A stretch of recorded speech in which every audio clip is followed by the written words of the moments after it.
इस लेक्चर में हम लोग electric potential due to point charge निकालेंगे, क्योंकि सबसे simple charge configuration point charge की होता है। तो हम लोग electric potential due to a point charge निकालेंगे, ठीक है।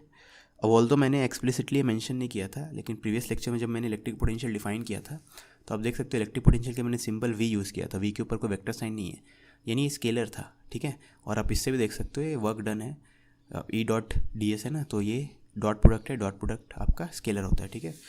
तो अब electric potential due to point charge वो हम लोग निकालना चाहेंगे इस लेक्चर में, ठीक है।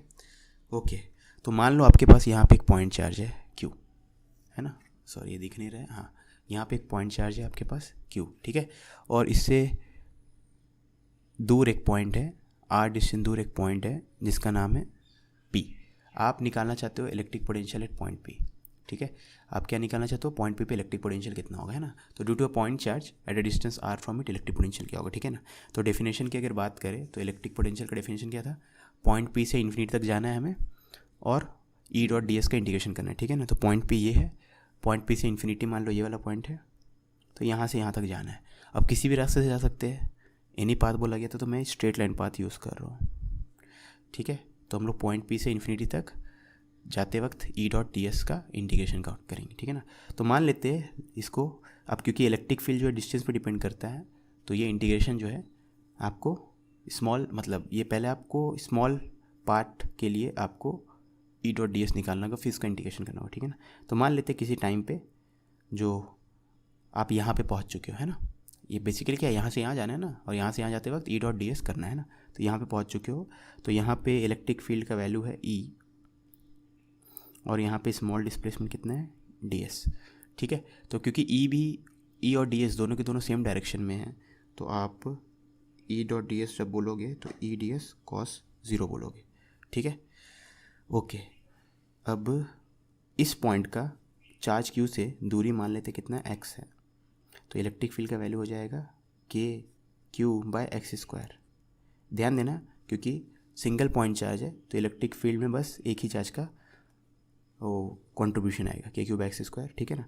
और डिस्प्लेसमेंट को आप डी एस को आप क्या बोल सकते हो, डी एक्स बोल सकते हो, ठीक है। तो बेसिकली आप यहाँ पे भी कर सकते थे E D x cos zero, है ना। ओके, अब यही इंटीग्रेशन आपको करना है पॉइंट P से इन्फिनिटी तक, और यानी x इक्वल टू, अब इस पॉइंट पे x की वैल्यू क्या है, इस पॉइंट पे x की वैल्यू r है, और इस पॉइंट पे x की वैल्यू इन्फिनिटी है, ठीक है ना।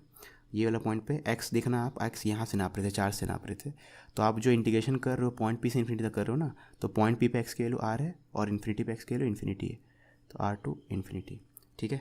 तो यहाँ से v का वैल्यू आ जाएगा के क्यू बाय r। तो electric potential due to a point charge Q at a distance R from it कितना है, के क्यू बाय आर, ठीक है ना। अब ये तो हम लोग फॉर्मूला डिराइव कर ले, अच्छी बात है, नहीं समझ में आया तो वापस आपको देखना पड़ेगा। अब इसको अप्लाई कैसे करना है वो देखते हैं, ठीक है।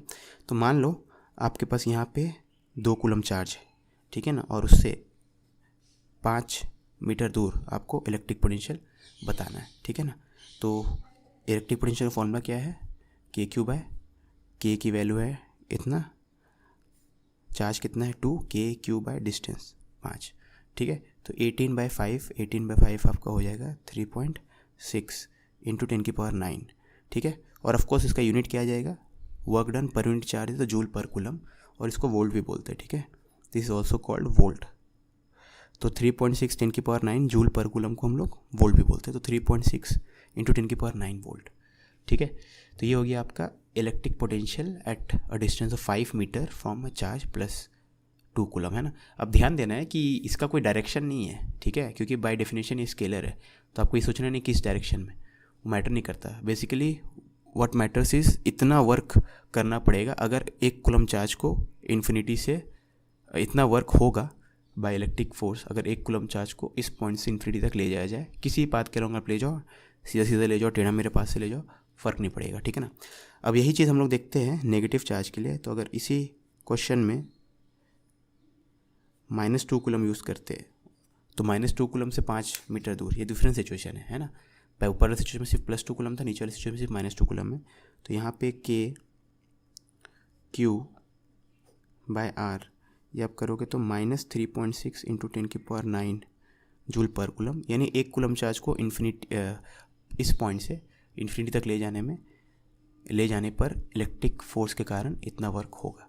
ठीक है, आप कुछ भूल रहे हो। ईमानदारी से बताना, करना है नहीं करना? करना है तो करो ना भाई, क्यों नहीं कर रहे?